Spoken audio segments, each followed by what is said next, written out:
Hello there. Well, it's Thursday, April 21st, 2016, and news has recently come through that music legend Prince has recently been found dead.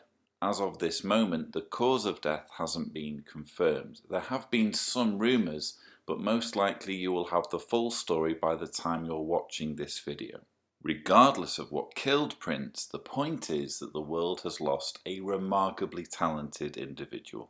While Prince will mostly be remembered for his amazing music, in this video I wanted to focus on his faith as one of Jehovah's Witnesses. I've put together a series of clips that provide us with a unique glimpse of his spiritual journey. Now, just from the off, I want to mention that some of these clips are from somebody else's video, and this individual has decided to add some rather curious and distracting music. So please bear with me with the music, and I'll try and guide you through what we're hearing from Prince in these clips. The closer I come to my own destination. What's your definition of your own destination? I would say the complete oneness with the Spirit of God and knowledge of the truth. Larry and I have been, he's been so kind as to help me with a lot of things that I didn't quite have a firm grip on. There's a lot of temptation out in the world, and it can confuse you and get you wrapped up in something that keeps you from the truth. But with a loving brother like that by your side, you do all right. Yeah. So you are a loving brother, aren't you, Mr. Graham? I try to be. You always succeed in doing that, or? Yeah, I feel so. We have a very close relationship. We spend a lot of time digging deep into the truth and deep into gaining more knowledge. Larry Graham, who appears on this interview with Prince, is also a well-known musician, and he's widely credited with introducing Prince to the Jehovah's Witness faith. The interview also features typical witness jargon such as the truth and the world, terms that are intended to introduce a black and white us versus them narrative. If you're in the truth, you will be among the few who will survive Armageddon. But if you're in the world, you will be among the casualties when God brings about his apocalypse. Later on in the interview, Prince is quite open about the fact that he has stopped celebrating birthdays since taking Larry on as a mentor. Once a person gets a firm grip of life and death, then they fully understand both. For example, you had how many birthdays? Me? What do you think? Well, I know that you had one birthday. Yeah. You were born Yeah. on a certain day. Absolutely. You had no more birthdays after that. So I don't celebrate birthdays, so that stops me from counting days, which stops me from counting time, which allows me to still look the same as I did 10 years ago, just like that lady said.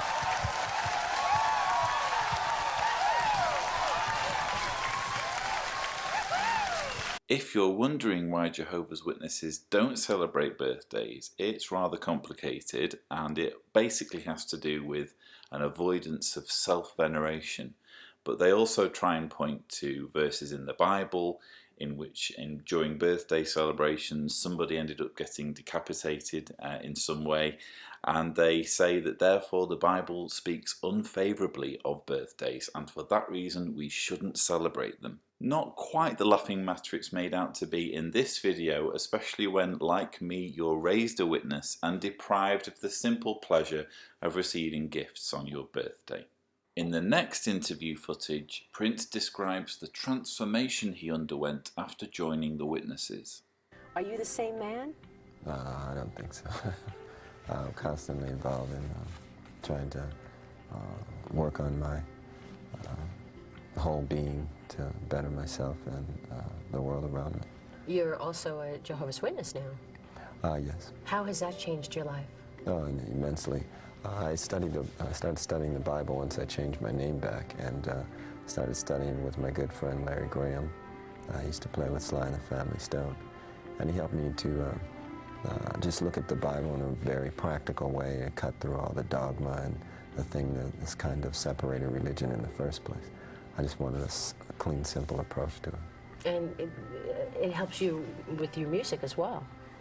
Well, definitely. I mean, it's going to help you with every aspect of your life. Once you can clean out the cobwebs, so to speak. As someone who actually grew up as a Jehovah's Witness, I can tell you that if you're interested in just stripping away all the dogma and taking the Bible at face value, becoming a Jehovah's Witness isn't probably the best route to take. Jehovah's Witnesses actually believe in a ton of rules and dogma, much of which is backed up with the penalty of disfellowshipping if you get it wrong. But like Prince in this interview video, when most Jehovah's Witnesses are questioned about their beliefs, they tend not to go into all of the nitty-gritty about what is or isn't allowed and what strange beliefs they may have. Ultimately, they just want to convince other people to accept their beliefs so that they can feel better about the decisions they've made. And when it comes to convincing large numbers of people, what better opportunity can you think of than accepting an award as a televised award ceremony?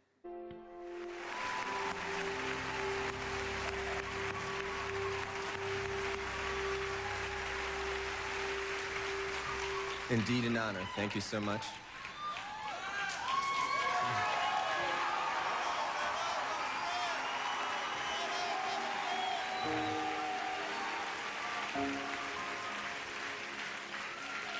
Awards are wonderful, but all praise and glory is due to the true God, Jehovah.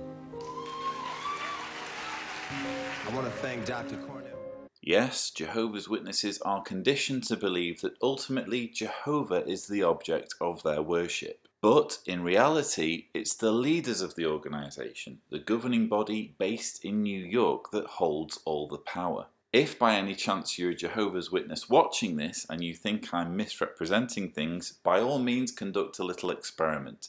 At your next Kingdom Hall meeting, stand up in front of everybody and say, I believe in Jehovah, in Jesus, in the Holy Spirit, in the Bible. I just don't believe that Watchtower and Jehovah's Witnesses are God's one true organisation. And see how that goes down. In the next clip, Prince opens up about his views on politics, or more accurately, his lack of views on politics. Indentured servants, and we got a black president now? Well, I don't vote. I have nothing to do with it. I got no dog in that race. And for those who would cuss me out and slap me in person if I didn't ask you why. Well, the reason why is because I'm one of Jehovah's Witnesses, and we've never voted. And that's not to say that I don't think Barack Obama, President Obama, is a very smart individual, and he seems like he means well. Prophecy is what we all have to go by. When Prince says that prophecy is what we all have to go by, what he means is that in the Jehovah's Witness worldview, it really is irrelevant who happens to be the President of the United States or the ruler or ruling party of any given country, because all nations are influenced by Satan the devil and will be swept aside by Jehovah at Armageddon. That's why Jehovah's Witnesses don't vote, because in their view, the only government worth supporting is God's kingdom under Christ, which will soon wipe away billions of people at Armageddon and establish a paradise earth built over their corpses. I think out of all the clips of Prince I'm showing you in this video, the next one is arguably the most poignant. It's where Prince gives some great advice for the next generation. But please, again, forgive me for the music that someone else has put on this clip. It really is extremely distracting, so try and focus on what Prince is saying. The traditionally shy superstar took time to offer a few words of inspiration to the next generation of musicians.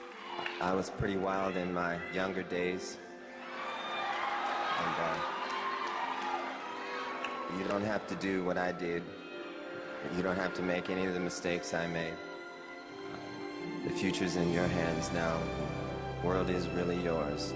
Yes, the future is in our hands, and the world really is ours, especially if we're able to free ourselves from unproven dogma and baseless superstition, which, in my view, occupied far more of the mind of this extraordinary man than it really should have done.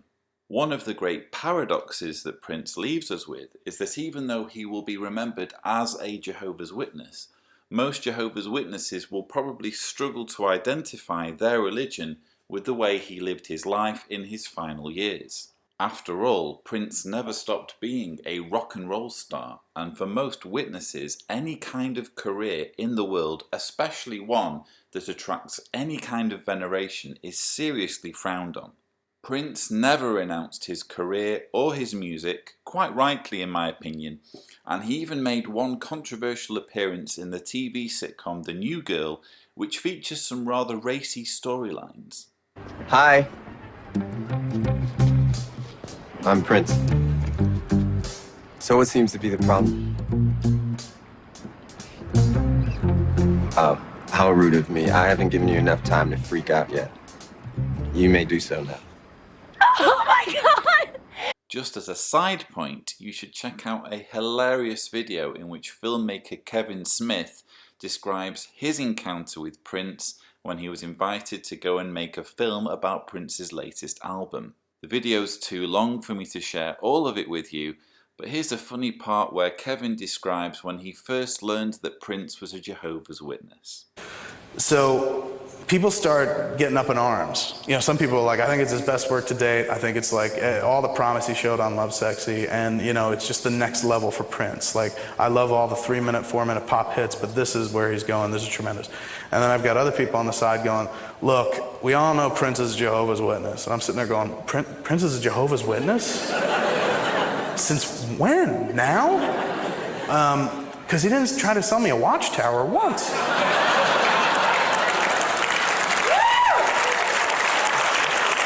So he's going, and I printed up a bunch of facts from the internet about the Jehovah's Witness that I think Prince should read because it's very important stuff and he should know that he's being bilked and blah, blah, blah, blah, blah. And I'm like, all right, well, we'll address that. Let's, what else does everyone think? And trying to lead the discussion to where Prince wanted to go, but everyone wants to talk about religion and what they've heard on the album. And some people are incensed because it's a very literal translation of the Bible, which means that the order of things is God, man, women, children, animals. So there, of course, there are women in the audience who are like, I don't go in for this man-woman shit, you know, like I don't want to be led by any man, blah, blah, blah. And I'm sitting there trying to keep the fires from really erupting. Somebody comes up behind me and says, whispers in my ear, Prince wants you to stop talking about religion. And I'm like, keep talking, keep talking. What do you mean Prince wants me to stop talking about religion? What? That's what they want to talk about. It's really, where is he? They're like, he's not here. And I was like, well, how the hell does Prince know that I'm talking about religion? And she's like, he'd prefer if you stop, he knows. And I'm like, well, how am I supposed to, wouldn't I just jump to another topic and be like, hey, who likes pie? You know, it's like... Again, the whole video is well worth looking up on YouTube if you want to hear more about Kevin Smith's hilarious encounter with Prince. So, in summary, what can we say about Prince's spirituality as a Jehovah's Witness? Well, like most Jehovah's Witnesses, Prince was convinced of something that wasn't necessarily true, but gave him comfort and order and a sense of community when he needed it. This may very well have worked for him, and it possibly even gave him comfort in his final moments. I have no way of knowing. But for many people, the religion of Jehovah's Witnesses doesn't work. If you're a child or a young person contemplating your future, you are deprived of the opportunity to go through higher education, college or university, because Jehovah's Witnesses are trained to view those things as a complete waste of time. If for any reason you find yourself in a situation where your life depends on receiving a blood transfusion, you will be taught to believe that dying would be preferable to compromising your beliefs as a Jehovah's Witness and accepting blood. Interestingly, on this subject, there are rumours that Prince delayed having a hip replacement surgery because the procedure would have involved having a blood transfusion.